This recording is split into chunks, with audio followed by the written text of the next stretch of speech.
यशोदा नंदना व्रजजन रंजना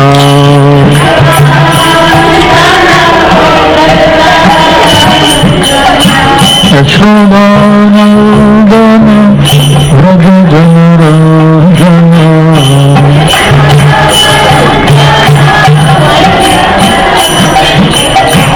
यमुना तीरा वनचारी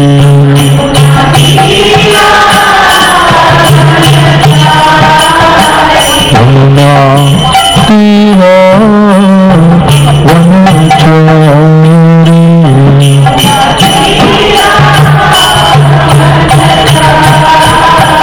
जय राधा माधवा कुंज बिहारी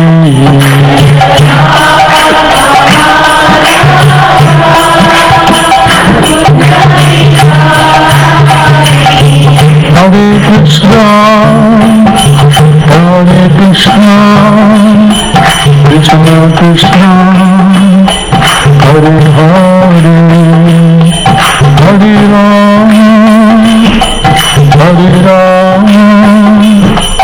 राम राम हरे हरे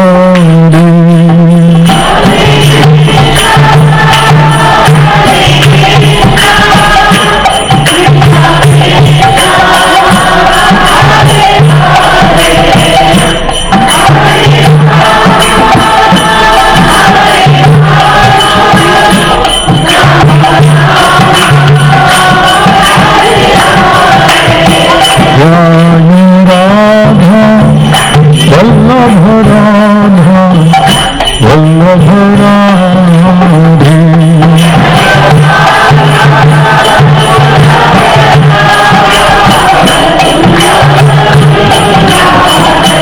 जय जय प्रभुपाद प्रभुपाद प्रभुपाद जय प्रभुपाद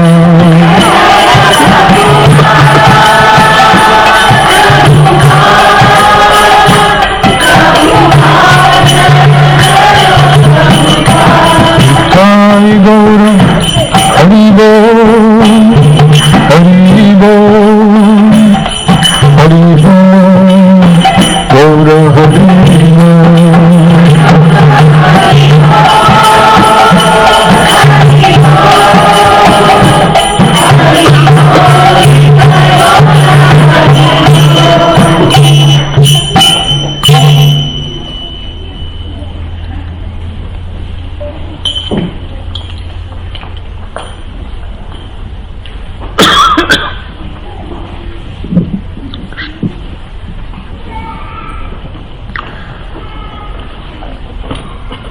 ज्ञानतिमिरान्धस्य ज्ञानाञ्जनशलाकया चक्षुरुन्मीलितं येन तस्मै श्रीगुरवे नमः। श्रीचैतन्यमनोभीष्टं स्थापितं येन भूतले स्वयं रूपः कदा मह्यं ददाति सुहृदान्तिकम्। वन्देऽहं श्रीगुरुः श्रीयुतापदकमलं श्रीगुरून् वैष्णवांश्च श्रीरूपं साग्रजातं सहगणरघुनाथान्वितं तं सजीवं साद्वैतं सावधूतं परिजनसहितं कृष्णचैतन्यदेवं श्रीराधा कृष्णपादान् सहगणललिता श्रीविशाखान्वितांश्च नमो विष्णुपादाय कृष्णपृष्ठाय भूतले श्रीमते भक्तिवेदान्त स्वामी इति नामिने। नमस्ते सरस्वती देवी गौरवाणी प्रचारिणे निर्विशेष शून्यवादी पाश्चात्यदेशतारिणे। हे कृष्ण करुणा सिंधु दीनबंधु जगत्पते गोपेश राधाकान्त नमस्तुते तप्तकाञ्चन गौराङ्गी राधे वृन्दावनेश्वरी वृषभानुसुते देवी प्रणमामि हरिप्रिये वाञ्छाकल्पतरुभ्यश्च कृपासिन्धुभ्य एव च पतितानां वैष्णवेभ्यो नमः। जय श्री कृष्ण चैतन्य प्रभु नित्यानंद श्री अद्वैत गदाधर श्रीवासदि गौर भक्तवृंद। हरे Krishna Krishna Krishna Hare Hare Hare Ram Ram Ram Hare Hare.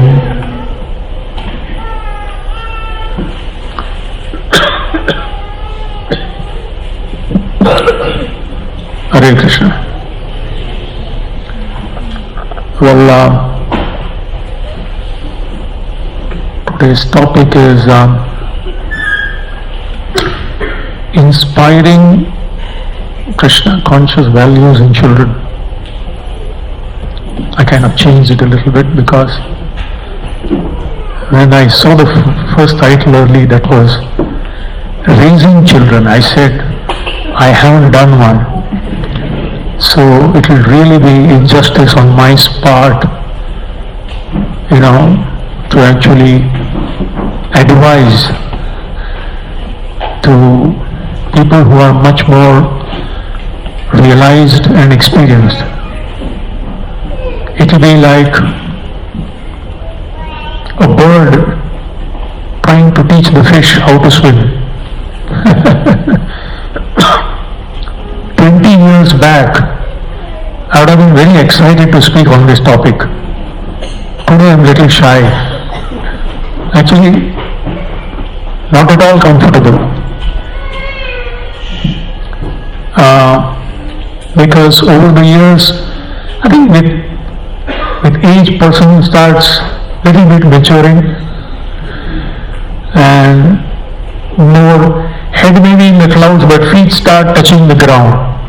And you start being more grounded, see things more realistically, and also with the experience that our movement in the last 50 to 55 years has gone through, more and more we are realizing that especially for these kind of issues, which is extremely important, some very, very experienced, senior, mature grahasthas should come together and form some kind of a forum, and which is already happening in many places, but coming together and discussing these things and sharing best practices, sharing certain, because while the principles remain the same, individual situations differ a lot. The circumstances, the region where we stay, the immediate surroundings, the education system there, and the situation at home, both parents working versus one person working. So many factors are involved. So you can't kind of simply apply one thing to another situation or one individual's experience to another thing. So therefore today please don't expect, if at all you are expecting some practical tips, I am telling you right now, the door can be open, you can walk out. I am not here to share any practical tips. Damodar Prabhu told me, you can speak a little bit and take question answers. I said, that's the last thing I want to do. Then I'll say, okay, if someone asks a question, I will ask other experienced person to share their thoughts and answer. So, what I am going to speak today is my kind of understanding of the certain principles. On what basis then do I sit here? Trying to speak to this audience. One is maybe theoretical, but certain core principles. And my request is, you may try to just understand the principles and you, according to your good intelligence, experience and maturity, if something inspires you, if something touches you and something encourages you, then probably for your situation you can apply that. That's my thought process. So basically, few things I want to share, which are principles basically, and certain scriptural directions. So, first and foremost,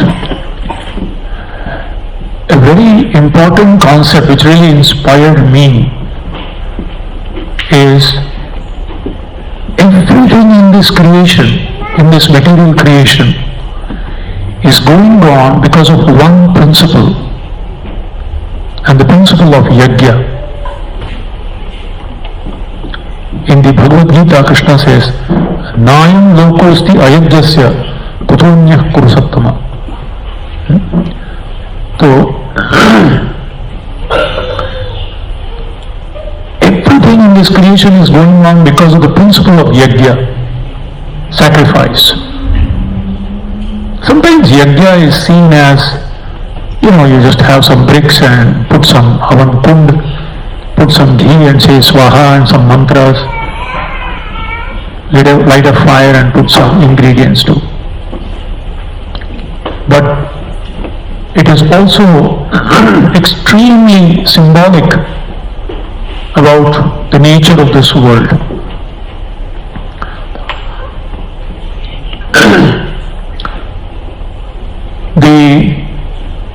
The kunda, actually yajna, generally there are two pieces of wood. In the previous times, the fire would not be started with a matchstick. The fire would be started with two sticks. The upper stick is called Uttar Arani. Arani was a type of wood. The Uttar Arani is the stick on top, and the Purva Arani is the stick at the bottom. And they would rub that. Fire would come out, and then all the ingredients would be offered to that swaha to be consumed. And in this way, the yajna would go on. Also, in every yajna, a pashu was sacrificed. An animal was sacrificed. Yajna pashu was tied to a pole. That pole also has a particular name. And to that the pashu. And the pashu was very nicely selected. It should be fit.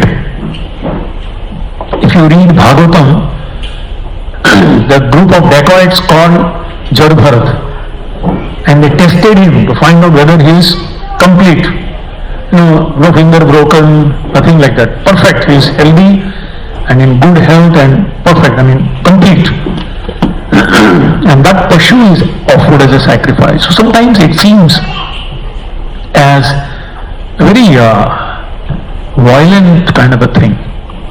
But I was hearing a very scholarly Sri Vaishnava devotee. He was giving a class on this, and he shared. He said, for succession, for continuity, there has to be yajna or sacrifice. So he was giving an example. For this knowledge to be transferred in parampara, this knowledge of scriptures given from Lord Krishna to Brahma, Brahma to, Narada, Narada to, and the whole evam parampara praptam. So he was telling, Guru is the Uttar Arani and a disciple is the Purva Arani. Their coming together creates the knowledge of fire. And in the fire, the stick is consumed. So, the Guru, his whole existence, he sacrifices in the havan of, transference of knowledge. And before he finishes his existence, he has sown the seed of the knowledge in the heart of hundreds of this, just like a seed. A seed has to, if the seed is just above the ground and doesn't want to destroy itself, it can never create. The seed has to go in the ground and sacrifice itself to create a plant and a tree which gives out thousands of seeds. So the spirit of sacrifice for continuity. Anything, if something is being continued, someone has sacrificed. Without sacrifice, something cannot continue. This hall, if this hall is in good condition, somebody is sacrificing his time, energy, money and effort. Without that, this can't be maintained. Everything just collapses by the law of nature. Anything neglected finishes off. Maintenance is taken care by Vishnu. Creating is relatively easy. Destroying it is much more easier. But to maintain something, tremendous energy, sacrifice is needed. So many things. What is happening here is Jnana Yajna. This kind of a event is actually a yajna happening. This is how our rishis saw it. Here you are the Yajman. The organizers are the Yajman of the yajna. You are the beneficiaries. And you know who is the Pashu? The Pashu is sitting in front of you. This is the animal. And he is tied to a pole. And I am tied like this. You can afford to go to sleep. I can't. I hopefully shouldn't. Right? And I am transferring this knowledge.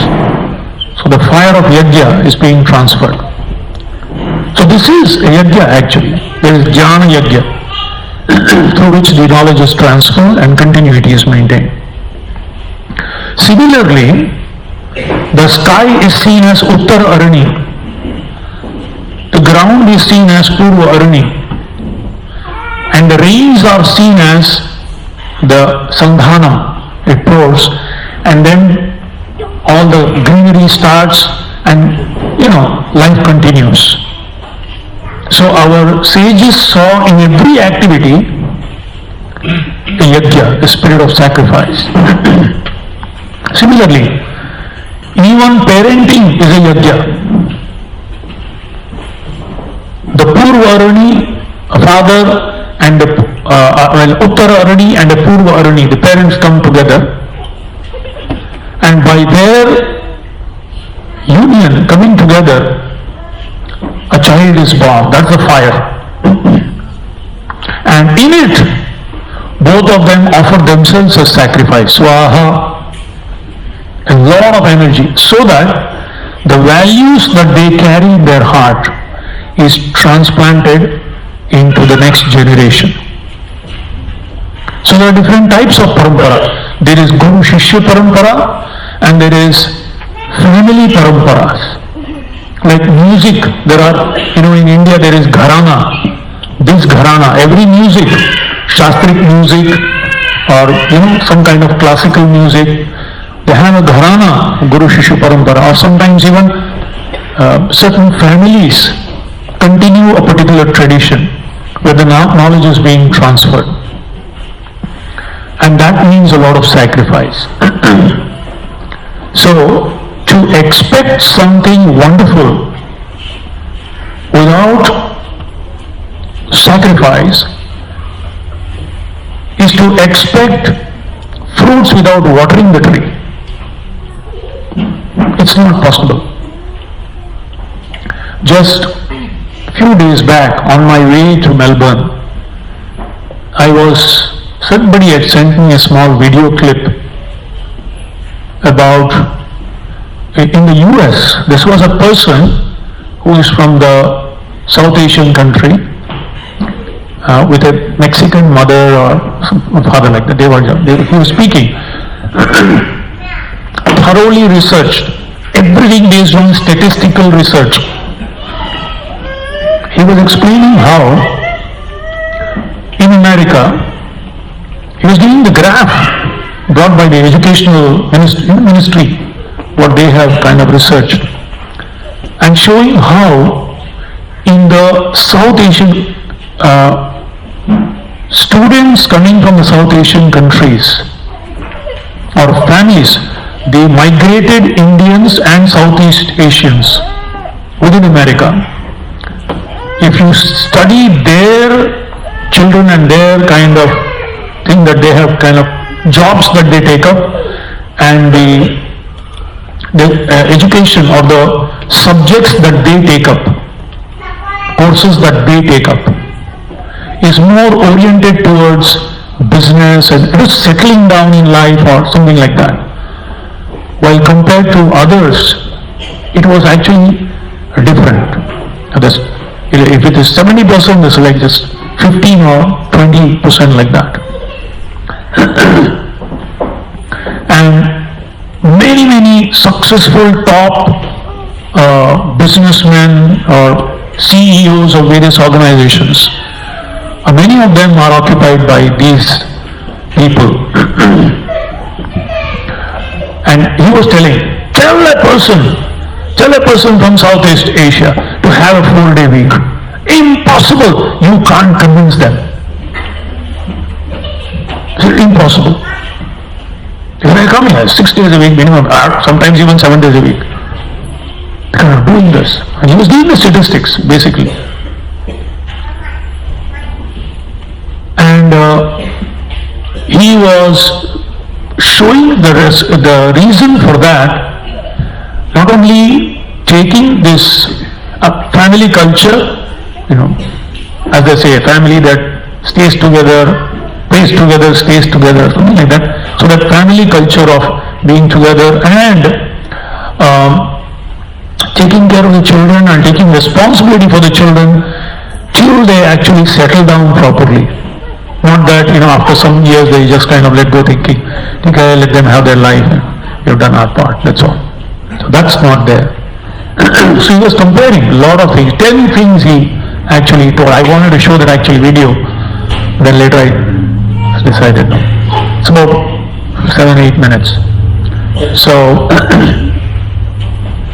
10 factors that is responsible, and one of them is seriously taking this responsibility to see that they are properly settled in life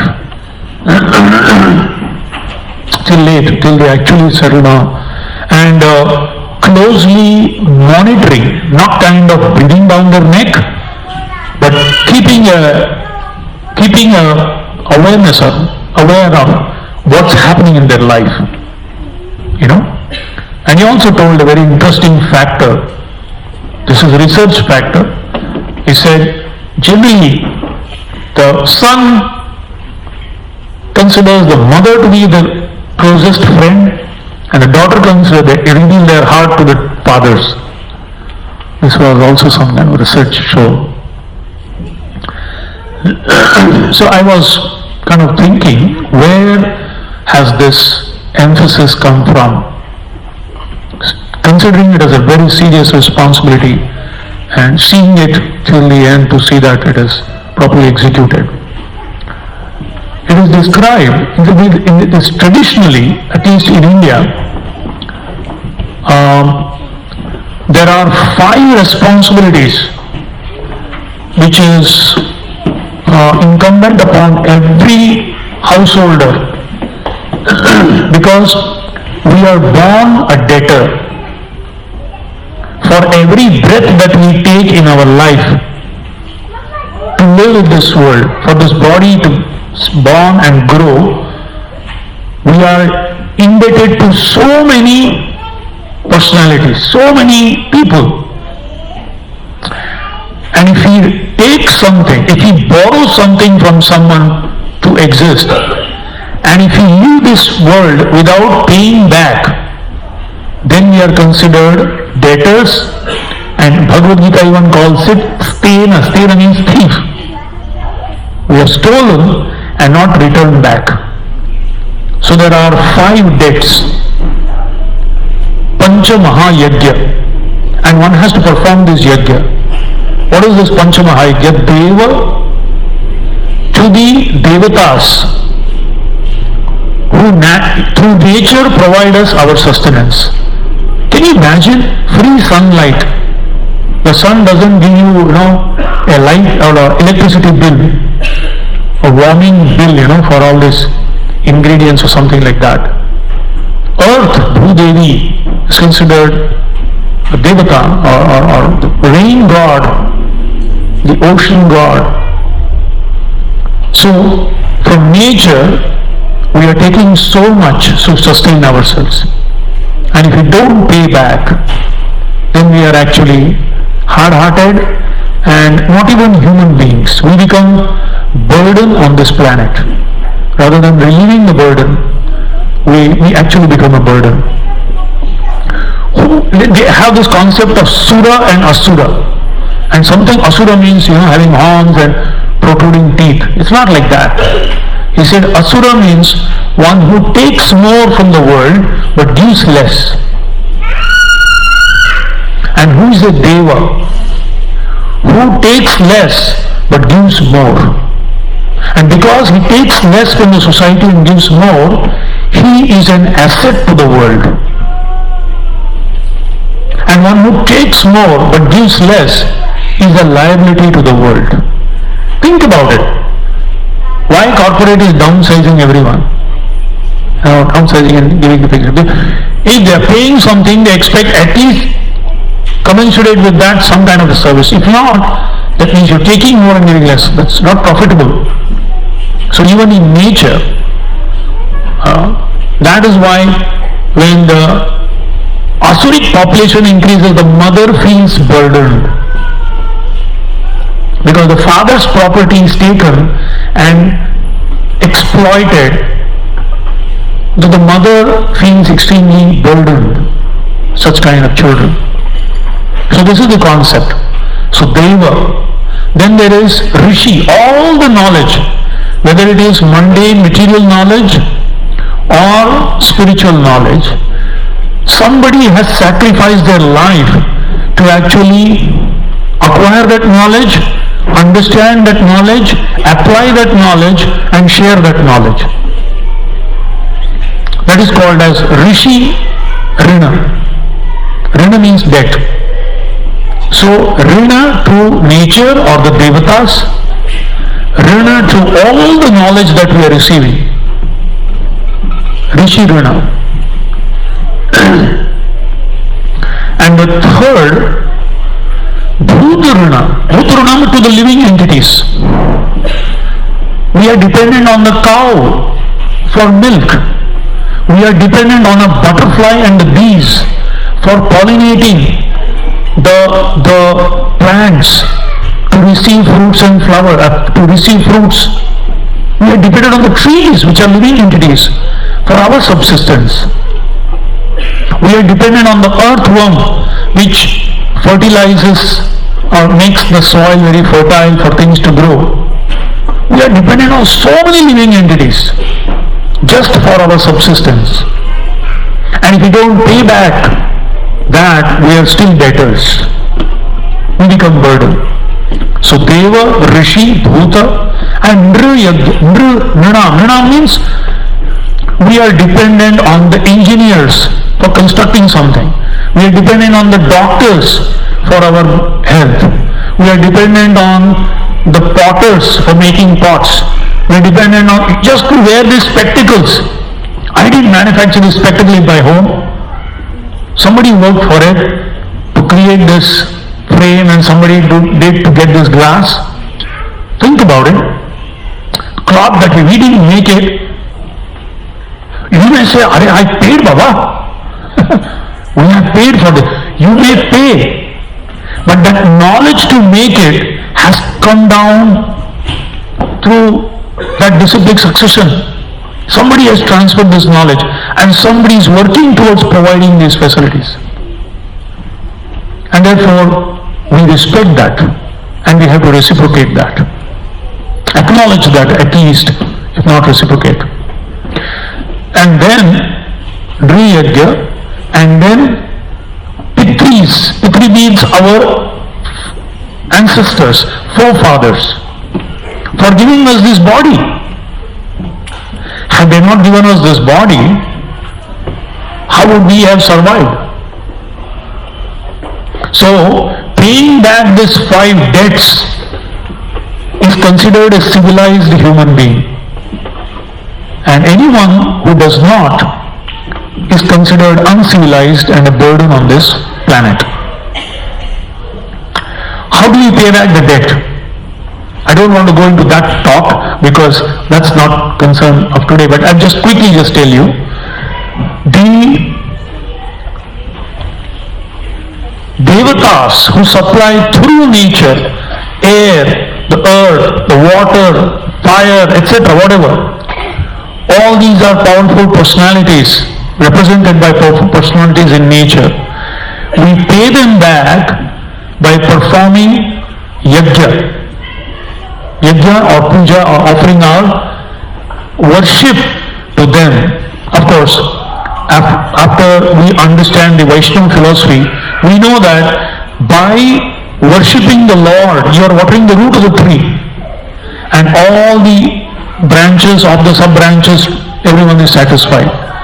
So by taking up the process of devotion to the Supreme Lord and worshipping Him every day, we are acknowledging our debt and also paying back to whatever extent we can to those Devatas. Rishi Runa is paid back by effort to understand this, study this knowledge, to understand this knowledge, to apply this knowledge, and according to our ability and capacity, share this knowledge. That is the Rishi Runa we are paying back. And we are paying Bhuta Runa. Bhuta Runa means all the living entities. Symbolically we pay back by first portion of the food that we take is taken off and kept for either some crows or some dog or some beggar or somebody. The first portion of it symbolically is kept for other living entities. That way you are acknowledging at least that we are remembering and we are grateful for all the things that we are collecting. What about the Nru Yagya, the different living entities who help us? That is by Atithi Seva. Atithi means uninvited, uninformed guest who come. This is considered extremely fortunate. India, Atithi comes, Atithi Devo Bhava. He's like the Lord has come unannounced. But not everywhere a person can be welcome. And there are 5 types of dakshina to be given. Very interesting. You have to look at that person with through eyes, very pleasingly, and not stare at him and glare at him. You don't have a better time to come and you didn't inform. How dare you? Chakshu Dadhyat. So first, through offering pleasing look, Chakshu Dadhyat, Mano Dadhyat, in a very favorable frame of mind, one should invite that person. Chakshu Dadhyat, Mano Dadhyat, Vacham Dadhyat, speak in a very pleasant way. Suludam and Anubrajet. And if that person is leaving, you leave him at least till the door. Or when he's leaving, you go till the gate, or probably here drop him till the airport. You know. And Upasita. Upasita means to be around him, not kind of haunting him, but be aware of his needs and provide that. This is the way this yajna is performed. And the last one is Pitri Yajna. Pitri Rina to our ancestors is done by, number one, performing the Shraddha to those ancestors, and the second is what we have learned from them, we can't give them back. You don't teach your parents, how to read and write. What the values and whatever knowledge we have learned, to give to the next generation. Those values, what we have learned, we bring up children, give them all that we have learned from our parents to the children, and then we are cleared of that debt. Therefore, in the traditional families we see, they take this as a very big responsibility. Though many may not even understand, but it is quite deep-rooted that you have to give birth to children and you have to raise them up, and it's our responsibility to see till they are properly settled. So this concept has come from there. And therefore we see that at least in those people coming from that culture, they take that very seriously.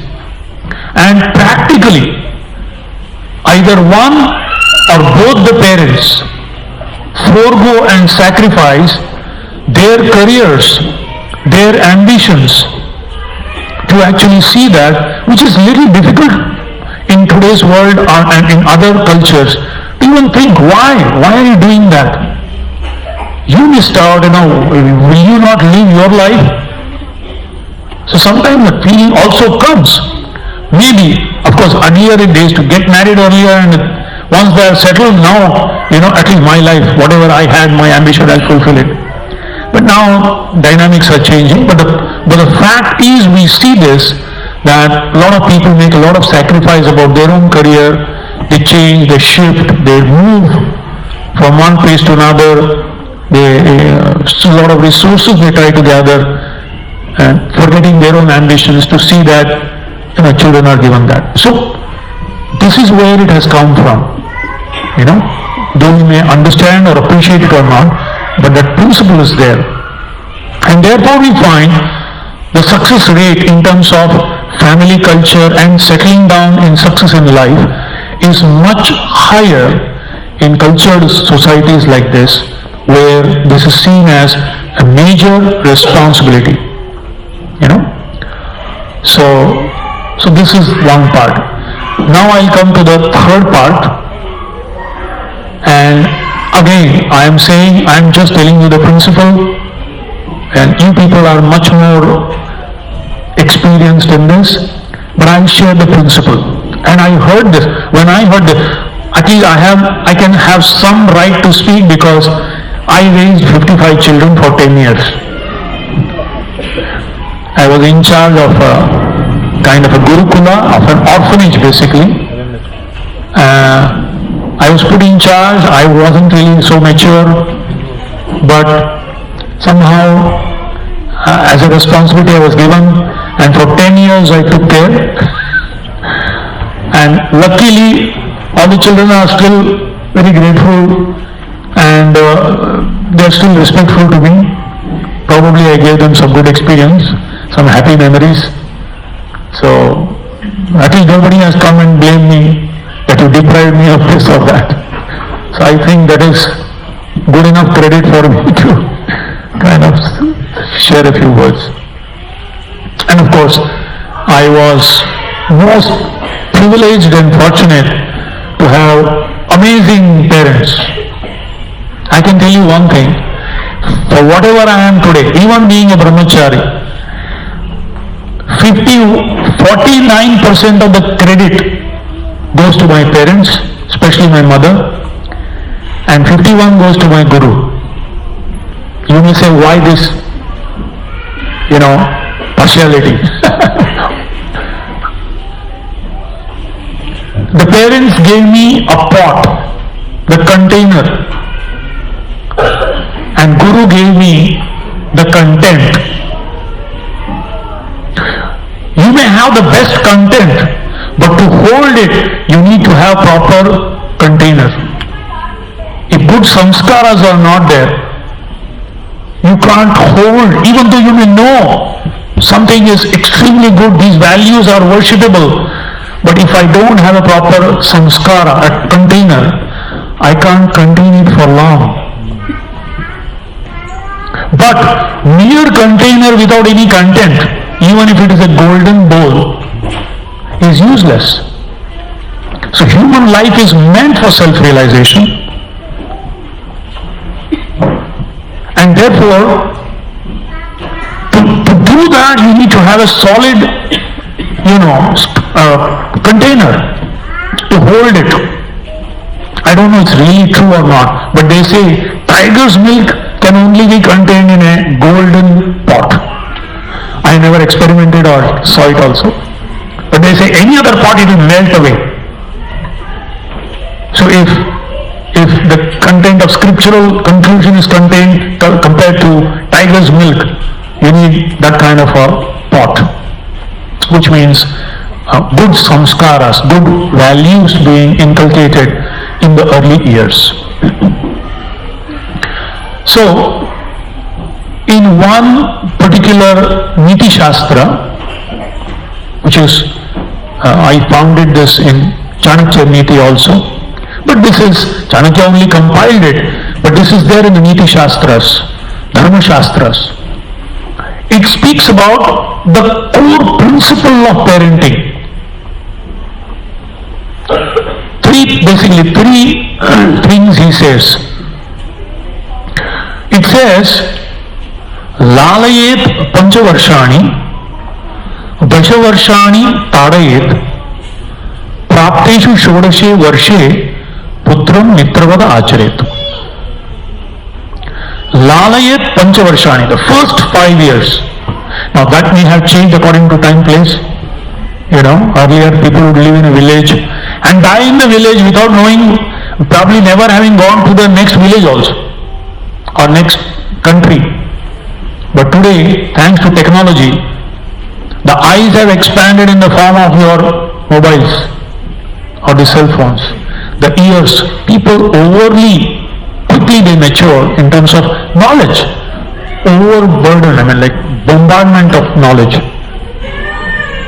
So that may change in terms of this, but still, the first few years, Lalayat, profusely showering them unconditional affection and love. First few years. Panchavarshani, Lalayat Panchavarshani, and then from 5 to 15, Dashavarshani Tadayat. Tadayat means disciplining, because they are the formative years when the formation takes place. And then Prapteshu Shodashe Varshe, after they attain the age of 16, Putram Mitravad Acharet. Mitra means more like friend. Now I had heard this, but I didn't really understand much till I heard one lady.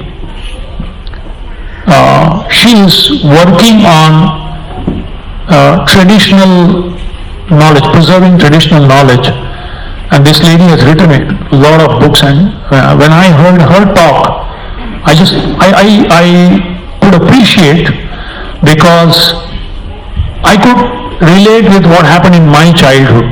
Of course, that was 50 years back. Things have changed in half a century, but principles remain the same. They will never change. She gave the example of a potter making a clay pot. Now, today hardly people may have seen, But probably some of us, in case we have gone to some traditional place where they make it, first and foremost, not all mud can be used for making clay pots. You have to have a very specific type of clay. Especially in Mayapur, Calcutta area, that Ganges plain is known for this clay, which is really good for making clays and all that, clay cups they make. So, selected clay should be chosen first. And what they do is, they punch it and stamp it, and just like you make dough for making chapatis, you need to really make it soft, really soft. And to make, the more what do you call it, knead it, actually, to that extent it becomes so soft that you can give it any shape you want. Before doing that, if you try to give it a shape, it will not be good. So, the first part, the child is like that clay. So, and giving them profuse affection, attention and love, unconditional. No conditions apply. No telling no. And they're exploring, of course you have to create a set environment where they kind of can do what they want. They may dirty the whole thing, they may spoil the whole thing, they may drop something. Everything. Never saying no. Some people, some parents, they say, Prabhu, you don't know what you're talking about. Therefore I'm giving a disclaimer before. You decide whether it is for first year only, till the child starts crawling. No, you can't. You build something, you put something at such a height that they don't reach. That, I don't know, that's, you use your good intelligence. You are all very smart people, I see. I'm just telling you whatever little I have heard. If the shoe fits, wear it. Otherwise, leave it there. So, the point is, those years, first 5 years, if that love is given profusely, unconditionally, then relationship with the family later years becomes unconditional, because they have sacrificed to give unconditionally. The child, when they grow, give unconditionally to the family. Therefore that connection is deeply established. The bonding between the parents, especially the mother. In the first 5 years, mother is the leader, father is only the support.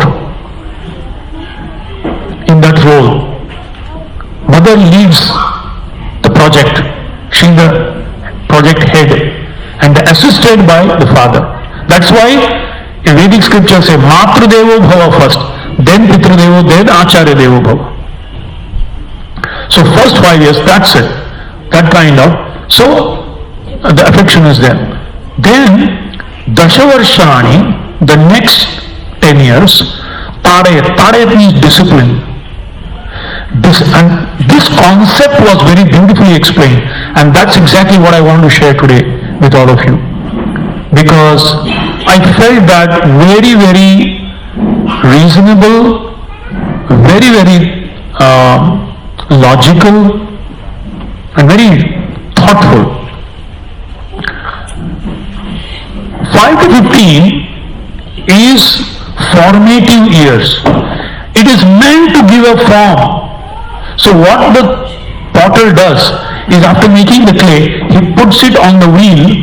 The wheel is turning, and by dexterous movement of the fingers of the potter, whatever form he wants, he can create in the pot. So the expertise is not on the clay. The expertise depends on the potter, or in this example, the parents. So discipline is more needed for the parents. Okay, what kind of discipline? She spoke of 5. Said, This is Sanyam. Sanyam means restraint. So she spoke of 5 Sanyam. 4 Sanyam and 1 another. Basically 5 things. Number 1, Swada Sanyam. Swada Sanyam means Swada is taste and restraint. Because the nature is to eat anything and everything and whatever is, pleasing to the tongue. No. You have to, whatever is nicely cooked and offered and whatever is offered on the plate, eat it sumptuously, eat it happily, not with a very, twisted mouth or anything. You better take it. That discipline has to come. It's not that you can't afford it. It's not that, no. Some discipline has to come at that time. And if those years, this discipline is given, what is the proof that these are formative years? Later the children will be grateful. Any time else given, it may not be accepted in the first place, but later they'll say, yeah, I did not been there, probably I won't be what I am today. I'm able to restrain myself, even though my mind says something, I'm able to because I have been taught at that age. Of course, it varies from 5 to 15, but the idea is, first is Swada Sanyam, taste to be restrained. Whatever is nourishing and whatever is things like that. That is the first place. Wholesome and at a proper time and eating it sumptuously like that, And I will read from current one occupation therapist who's dealing with hundreds and hundreds of children, hundreds of parents and hundreds of teachers. Teachers complain, parents issue and children. And I have the whole article here. And I will share with you. I was shocked. What I am speaking, all of it is given here. In a different format. In a different language. In a more modern language. And that convinced me to speak in this assembly with confidence. So Swada Sanyam. Next is Vani Sanyam.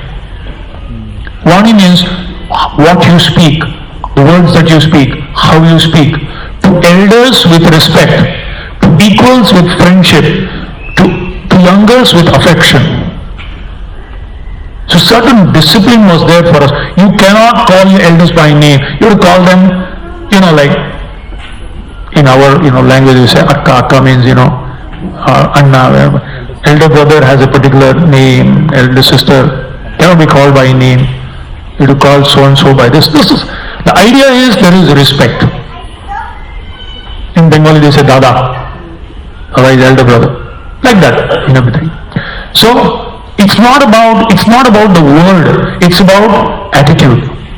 You have to talk to elders with respect, youngers with deep friendship, affection, and to the equals, and to youngers with affection and love. Certain words to be used, but depends on whatever culture and language that is being used. So Vani Sanyam. The third is Kala Sanyam. Kala means time. There is a waking time. There has to be a play time. There has to be, this is gadget time for you. This is sleeping time. Whether you like it or not, no. At that age it must be given. If not given, they don't have basic discipline about organizing things in their life. They will be the most disorganized people. Later they may, because of bad association, become, but they still have that impression deep rooted, which will not go. The day they decide, again they can come back to an organized life, because they have been trained like that. Anytime they want, they can come back, even if they get diverted or deviated for some time. because of the environmental or whatever situation later.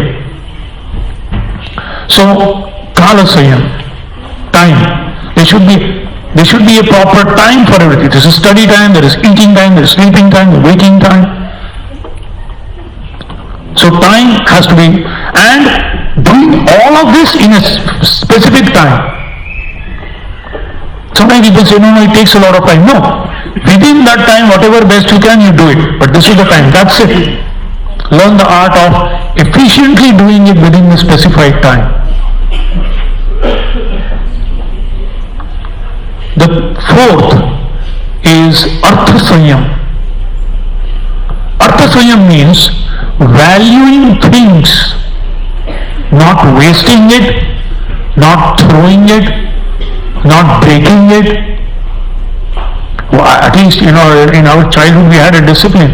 Of the pencil, you have to show the old one. When you have completed, you show, and then you say, then you get the next one. I lost it, so that's your problem. Go and find it. You can't afford to lose things and throw things away. Oh, you can't imagine. That way you will get next time. When everyone is given, you will get. Or books. We were 5 brothers and 2 sisters. So practically I got the books of my elder brother. And the only excitement was putting the cover and putting new stickers on top. That was the only excitement. The old cover is removed, now new cover. And putting that, and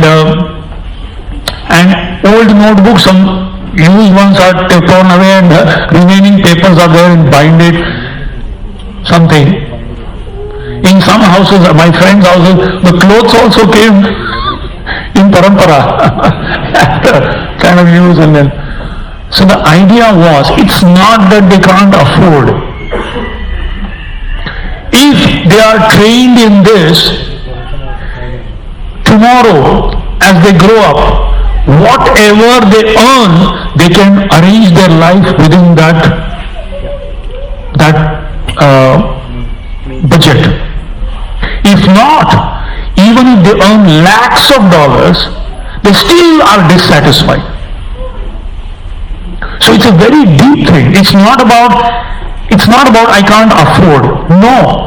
In this age you have to justify everything. No, you can't do this. You can't throw this. You can't do it like this. Come on, do it. We hear Ramayana. Sita. And before that, I'll come to that later. Because if I take one track, it will go, in a different direction. I can go for an hour. I'm trying to focus and keep to the topic today. Later I'll little elaborate on this.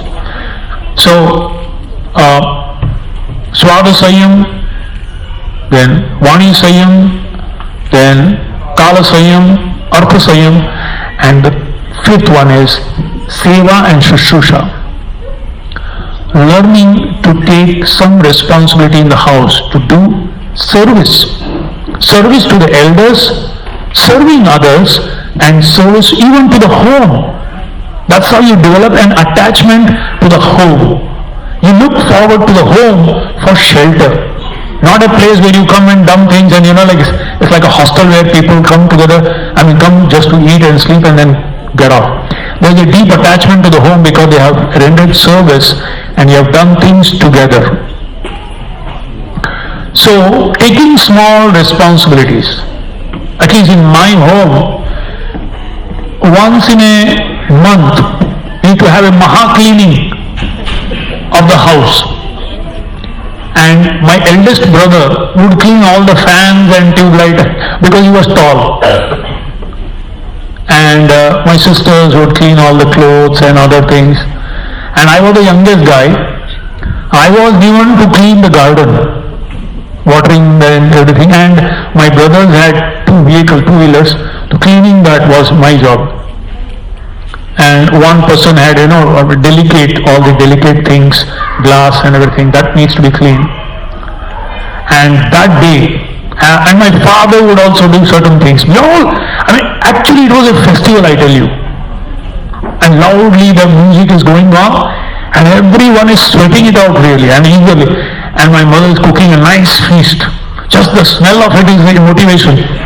To finish everything, then you take bath and everyone sits together. And it was a rule. One meal the whole family has to take together. Has to. That is my discipline that my father set it up. He said one meal, and the only meal was the night one. Because morning everyone had to leave early, afternoon many was not there. So the evening, and my eldest brother, when he took a job and he was going, and he was coming little late, he had to come early because he knew if I don't, the whole house will be fasting. They will be waiting for me. So there was a subtle pressure, and you won't believe it. I am in the movement for last 34 years now. Still, every year, the whole family meets. Now we have, my elder brothers have children and their children, and the whole family comes together once a year for 1.5, 2 days, sometimes 3 days. And it's all the credit goes to the discipline that my father had set up. And today we are able to connect and relate with each other. In fact, my mother is so much concerned that after everyone leaves, all the relatives leave, she does, what is that? Nazar lag jayega aap logon ko sabko. Because all of you are, regularly coming together, laughing. Rarely people kind of meet together or even have relationships.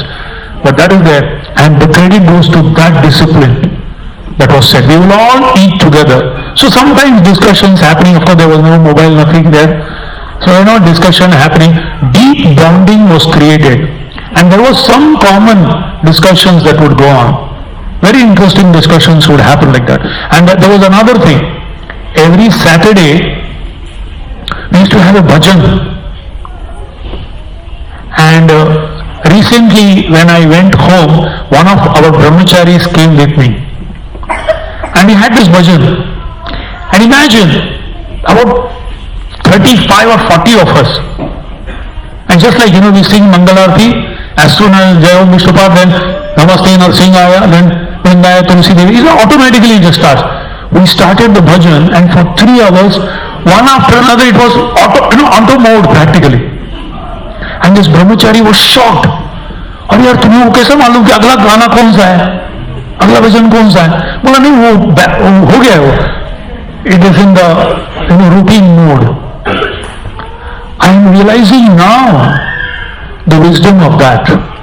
That discipline that was set in those years. So, it's a question of being convinced and to establish it, knowing that actually this is for their true welfare. And taking responsibilities, depending upon their seniority, they take different responsibilities. Like going for ironing clothes, I would do certain things. Housework was shared by everyone. And therefore, there is a deep desire to visit home every, at regular interval to meet family members, things like that. And this lady was telling one point, really struck me. She said, Sita, Ram's wife, she was a princess. They had hundreds of servants, maid servants. There was no need for her to cook, but she knew how to cook. And when troubled time came, they had to live in the forest. She could manage with whatever was there. She could cook whatever was available. She could just effortlessly manage. Why? Because in those formative years, the training was given. So even though it may seem, sometimes it may appear as, little bit strong and, appear practically as abuse. It's not neglect, because it's not that you are willingly doing it, but you're doing it with a clear understanding why we are doing that. It may be perceived today, if it is not properly understood as not proper care or neglect or things like that. But so this, and then very interesting point, and then she said, still after all of this, then it is put in the oven, furnace. It was extremely difficult, but when it's put in the furnace, then that clay pot can hold water. If it is not put in the furnace, it actually becomes a showpiece. If it's a soft clay, namesake it is a clay, it's a pot, but actually water, it cannot contain water. And those who lack this kind of discipline in the formative years can't stand challenges in life. They break down at the first point. No, better to die, better to give up. Why? It's not possible. I don't think it's practical. But if this kind of, in the formative years, this training has been given, they rise to the challenge. The inner,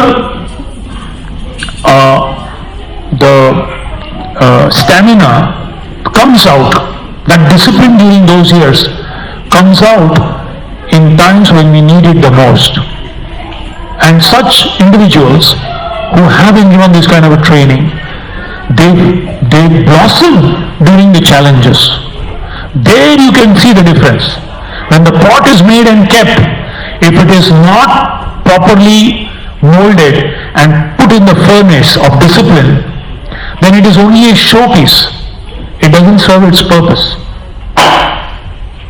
And this year is, and if this discipline is applied, then a 16-year-old in your home, you can proudly say, I have a 16-year-old girl or a boy in my home. It's like a real adult, a mature adult. Then you can consult as a friend about important decisions in life. It's an asset. So, prapteshu shodashe varshe putram mitravadacharet. At that time, a person has already taken that responsibility, has matured into a responsible adult. And also in case if there is some distraction or diversion, still because of the deep affection that has been given in the earliest years and the discipline that has been given, the earlier affection connects to the family members and the discipline gives them the strength to actually continue in what direction they want to actually go. So now I just, now having this background, listen to this lady. She is an occupational therapist. 10 years of experience working with children, parents and teachers. She says, today's children come to school emotionally unavailable for learning, and there are many factors in our modern lifestyle that contribute to this. As we know, the brain is malleable. Through environment, we can make the brain stronger and make it weaker. I truly believe that with all our greatest intentions, we unfortunately remold our children's brains in the wrong direction. Here is why. And she gives 5 reasons. And she explains this. And when I was reading this, she's exactly speaking. I mean, this is just an article that I came across. But when with this understanding, with that spectacles, when I look at this, things will make sense to you. First she says is technology. Free babysitting service. The payment is waiting for you just around the corner. We pay with our kids' nervous system, with their attention and ability for delayed gratification. Compared to virtual reality, everyday life is boring. Virtual reality happens too quickly, Quick. Change. Keep moving your finger just.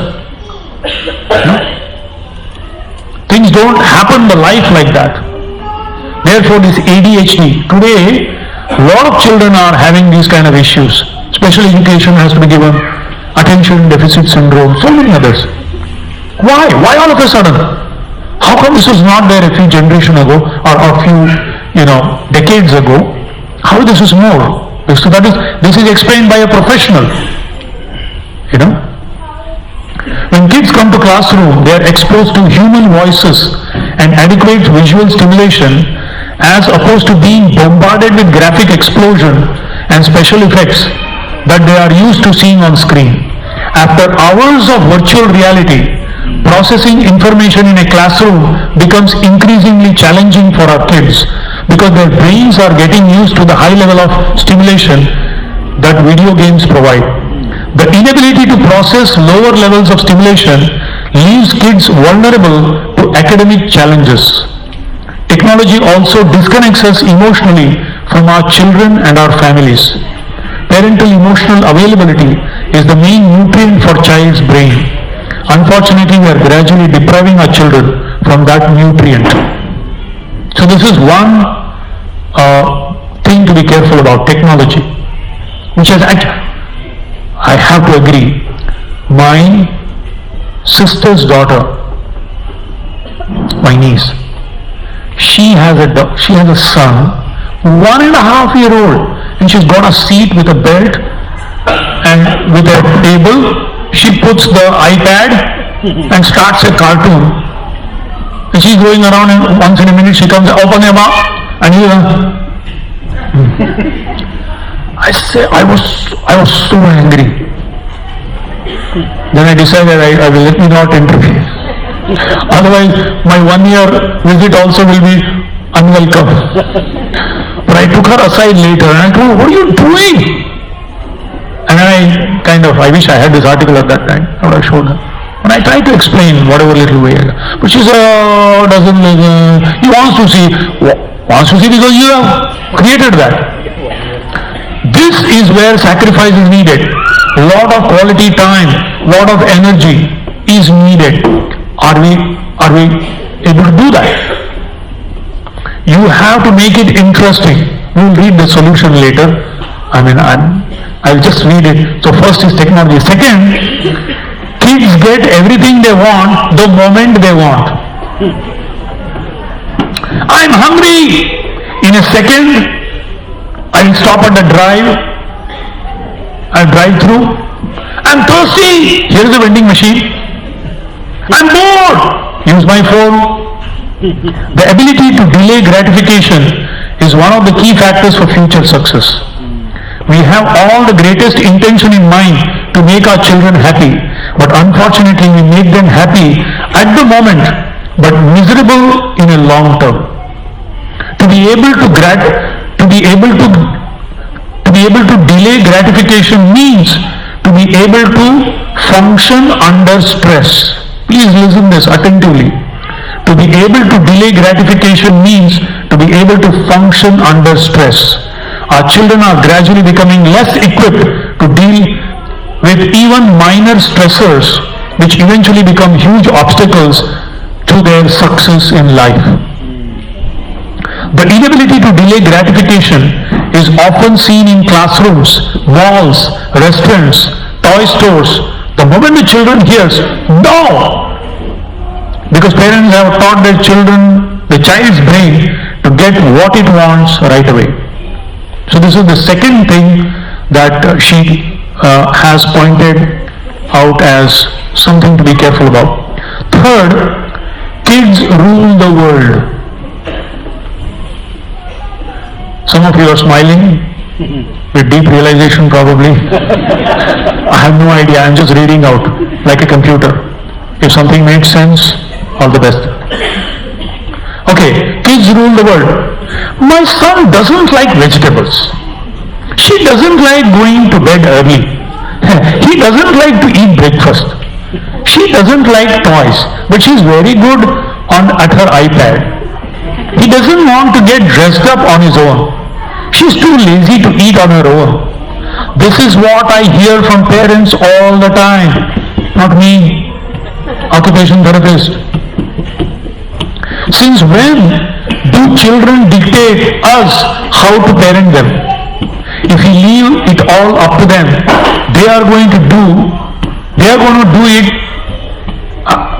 all they're going to do is eat macaroni and cheese pickle with cream, cheese, watch TV, play with the tablets, and never go to bed. What good are we doing them by giving them what they want when we know it is not good for them? Without proper nutrition and a good night's sleep, our kids come to school irritable, anxious, and inattentive. In addition, we send them the wrong message. They learn they can do what they want and not do what they don't want. The concept of need to do is absent. Unfortunately, in order to achieve our goals in our lives, we have to do what is necessary, which may not always be what we want to do. A lot of times, a lot of energy has to be put, a lot of patience is needed. But people don't have patience because they have been parented or brought up like that. For example, if a child wants to be an A student, he needs to study hard. If he wants to be a successful soccer player, he needs to practice every day.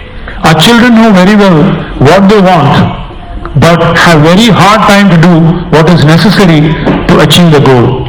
This results in unattainable goals and leaves the kids disappointed. Fourth, endless fun. We create an artificial fun world for our children. There are no dull moments. The moment it becomes quiet, we run to entertain them again, because otherwise we feel that we are not doing our parenting duty. We live in two separate worlds. They have their fun world and we have our work world. Why aren't children helping us in the kitchen or with laundry? Why don't they tidy up their toys? This is basic monotonous work that trains the brain to be workable and function under boredom, which is the same muscle that is required to be eventually teachable at school. When they come to school and it is time for printing, their answer is, I can't, it's too hard, too boring. Why? Because the workable muscle is not getting trained through endless fun. It gets trained through work. So we want to entertain them, somehow dance and do whatever is necessary to just be happy every moment. The world is not like that. The world out there is harsh. And if they don't find it, they get disappointed. Last one. I'll not burden you further. And there is happy news, there is solution to all the five. Otherwise you'll say, I was better off before I came to this talk. Now you have put me more burden on my head. Okay. Limited social interaction. We are all busy, so we give our kids digital gadgets and make them busy too. Kids used to play outside, where in unstructured natural environments they learned and practiced their social skills. Unfortunately, technology replaced the outdoor time. Also, technology made the parents less available to socially interact with their kids. Obviously, our kids fall behind. The babysitting gadget is not equipped for social skill development. Most successful people are the ones who have great social skills. This is the priority. Today, it's not about IQ, it's about EQ and also the social quotient. The most successful people are there who can maneuver through the challenges that they get, who know how to bargain, how to get things done, how to interact, how to develop networking. All of this is lacking if this kind of a social muscles are not utilized. The brain is just like a muscle that is trainable and retrainable. If you want your child to be able to bike, you teach him biking skills. If you want your child to be able to wait, you need to teach him patience. If you want your child to be able to socialize, you need to teach him social skills. The same applies to all other skills. There is no difference. Very simple. You can make a difference in your child's life by training your child's brain so that your child will successfully function on social, emotional and academic levels. Here is how. good news. Please listen to this. This is the only tip I can give. Don't ask me any questions after this. You can discuss amongst yourself, have smaller groups and have some interactive sessions. Okay. First was technology, right? The solution. Limit technology and instead reconnect with your kids emotionally.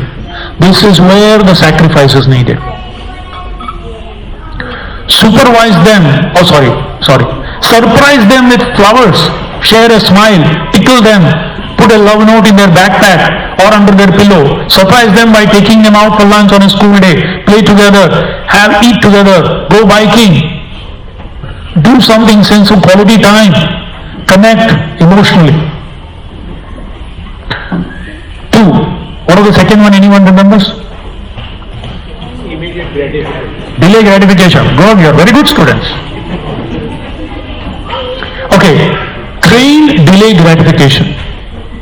How? Make them wait. It's okay to have I am bored time. This is the first step to creativity. When you are bored, I have seen, I was sitting in a clinic waiting to see the doctor, and a child came and he was sitting quiet. And mummy, unfortunately or fortunately, didn't have any gadget. She was a simple lady. So there was a stick lying there.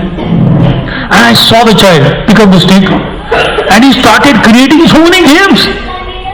He would touch it there, touch it here, 3 times here, 3 times here, started playing, hitting on creativity with nothing, just one stick and a lot of time.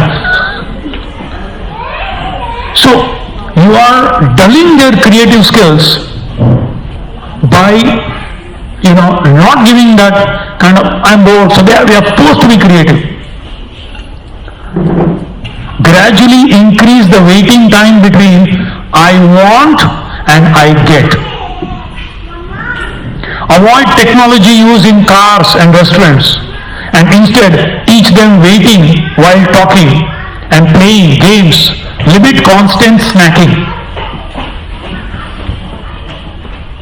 Okay, what is the third one?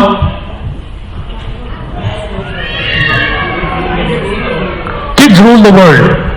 Don't be afraid to set the limits. Kids need limits to grow happy and healthy. Make a schedule for meal times, sleep times, technology time. Now this is Kalasayam, which has been told in the Niti Shastra since time immemorial. My father used to tell, a place for everything, everything in its place. Similarly, a time for everything, you will be able to do everything in time. So make a schedule for meal times, sleep times, technology time. Think of what is good for them, not what they want or don't want. They're going to thank you for that later on in life. Parenting is a hard job. You need to be creative to make them do what is good for them, because most of the time that is the exact opposite of what they want. They don't want it. You have to make it fun. You have to really think. Your creativity will also grow. You have to really tax your brain. Kids need breakfast and nutritious food. They need to spend time outdoor and go to bed at consistent time in order to come to school available for learning the next day. Convert things that they don't like doing or trying into fun, emotionally stimulating games. It's not easy. It's not easy. But you have to really think how to do it. Fourth one was unlimited fun. Pardon? Endless fun. So the solution is teach your child to do monotonous work from early years, as it is the foundation for future workability. Folding laundry, tidying up toys, hanging clothes, unpacking groceries, setting the table, making lunch, unpacking their lunchbox, making their bed. Be creative. Initially make it stimulating and fun so that their brain associates with something positive. I can tell you one thing. We had a very small house and we were 9 members. We didn't have beds. So we had this, bed which is rolling, and we used to keep one above the other and put a bed sheet. Even today, as soon as I get up, I can't function till I fold, till I roll and keep it in one place. Even if I am sleeping on a ready-made bed, still I have to fold that chaddar and remove the crease. Otherwise I first can't even go to the washroom and clear myself. It won't clear till I actually do that. And it's just because in those years it was taught. I can't imagine light is on and I don't switch it off if I'm leaving the room. I can't imagine leaving the tap open if I'm brushing my teeth. Small things. But today there are seminars on how to protect water, save water, these. The milk that we used to get was come in a plastic packet. So we used to clear the milk, put some little hot water and clean it, and there was one wire on which we used to stick all that wire. And when it becomes old, then we should dispose it off and sell it to someone and then whatever. The concept of waste, it may look very, are you guys stingy? Are you so, कंजूस आदमी है तुम लोग? Newspaper को भी फेंकते नहीं हो? Nothing was wasted. No question of, everything could be reused. It was there. Of course, we knew where it is when we wanted. So, certain things which are trained early, it really makes a big difference. We are very soon coming to an end. So, Kala Sayyam. What time are we supposed to end? What have we announced? 9 o'clock? Or 8:30? Otherwise it is like, I speak something and I'm coming to an end. Okay, the last one is social skills. This is very important, please listen. Teach social skills. Teach them turn-taking. They don't want to break everyone. I want first. No. We'll play a game in this. Your turn will come. You have to wait. If 8 people are there, all the 7 and then your turn will come. If you're standing in a queue, wait for your turn. You can't just barge in. Just demand, I want it immediately. No. Teach them turn-taking. Sharing. Very difficult in single child home. Most of the time it is pamper. I have seen, this is from my own eyes, 12-year-old child sitting in front of the television and the mother is having one big bowl of some, and I was shocked. 12 years, 7th grade. Single child. Of course, that's like a little too much. That's why it stood in my head. So, sharing, losing and winning. Life is not about winning. Sometimes you have to lose. How to accept, loss. Compromising. Complimenting others. Using golden words. Please, thank you, sorry, whatever. These things are, in airport I have seen, apparently cultured people, very, very well to do, refined clothing, refined, at least language, vocabulary is very refined. But one old lady is there and she's trying to do, and then he's just pushing it aside and just taking it and filling it up and going. And it's not that he was in a hurry. The flight is going away, that's another thing. I was shocked. What kind of a culture is this? What kind of education is this? Just a little patience to allow that person to, sorry, and if something fell, pick it up and give it, or just say sorry if something happened. It just doesn't come. Then you realize these formative years, if neglected, later it is impossible. In Kannada, I was in Karnataka. Gidavadu baggaddu maravadu baggatte. A small plant, if you don't bend it at that time, once it becomes a tree, impossible to bend it. It will break. It won't bend. If it bends, it will break. So these are the formative years, and they are very important. And then she concludes saying, from my experience as an occupational therapist, children change the moment parents change their perspective on parenting. Help your kids succeed in life by training and strengthening their brain sooner than later. And I'll just conclude with one poem. And I assure you this is the end. This is written by a child. You know, many a times it's not what we teach, but our example. And I like this very much, and I'll share my own personal experience. He said, this is by a child writing to the mother. When you thought I wasn't looking, I saw you hang my first painting on the refrigerator, and I immediately wanted to paint another one. When you thought I wasn't looking, I saw you feed a stray cat, and I learned that it was good to be kind to animals. When you thought I wasn't looking, I saw you make my favorite cake for me, and I learned that little things can be special things in life. When you thought I wasn't looking, I saw you make a meal and take it to a friend who was sick, and I learned that we all have to help take care of each other. When you thought I wasn't looking, I saw you give your time and money to help people who had nothing, and I learned that those who have something should give to those who don't. When you thought I wasn't looking, I felt you kiss me goodnight, and I felt loved and safe. When you thought I wasn't looking, I saw you take care of our house and everything in it, and I learned we have to take care of what we are given. When you thought I wasn't looking, I saw you handled your responsibilities even when you didn't feel good.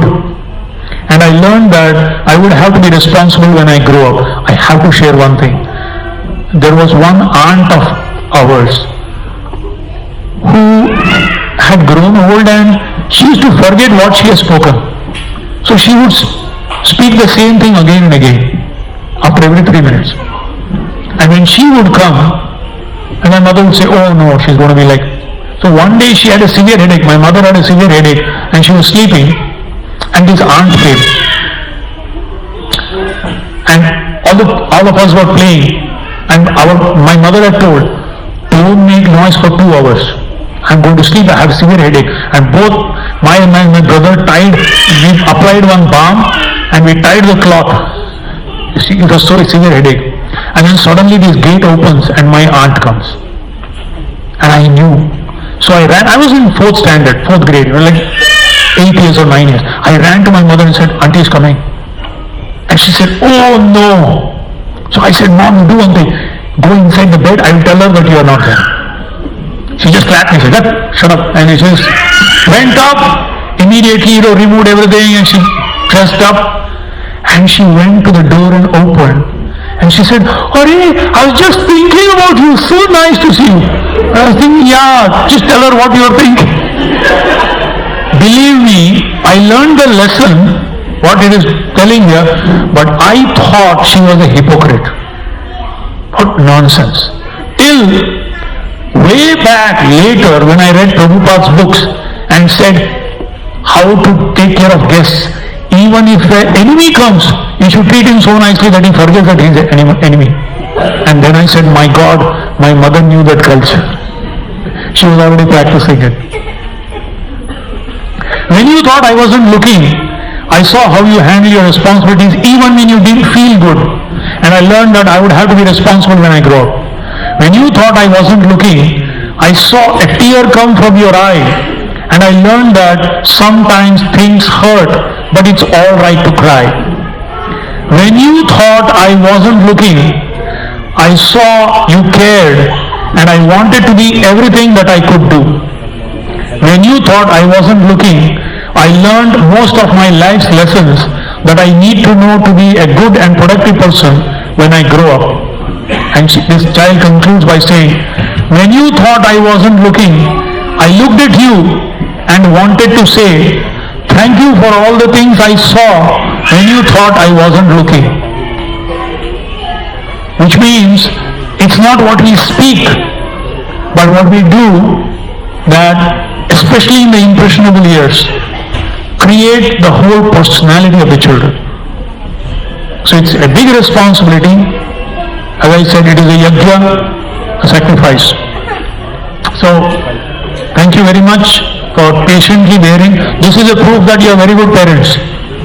This babbling of the child you have heard and tolerated, and sincerely from the core of my heart. You know, in Hindi there is a saying, "Choti muh badi baat," little mouth, big talk. So, in case I have spoken something beyond my adhikar, please forgive as a babbling of a child.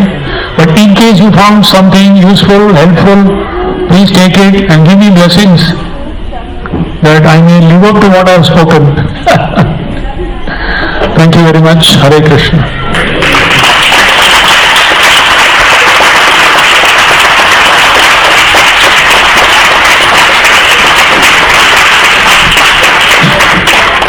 If you have any questions, ask your neighbor, parent, more experienced parents who are sitting nearby.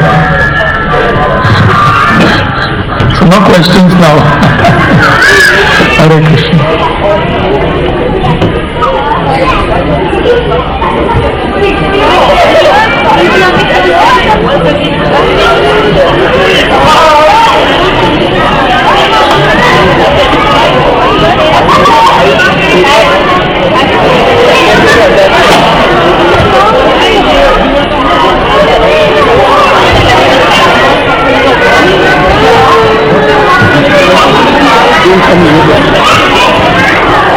Hare Krishna. Hare Krishna. Just a few words for Prabhuji. Thank you very much, Prabhuji, for taking out the time. And although you said it's foundational, whatever you shared is very important, and we've been fortunate to hear from you, Prabhu. So thank you very much from all of us here, and thank you for all the parents coming and hearing. Thank you very much. Thank you, Prabhu. Hare Krishna.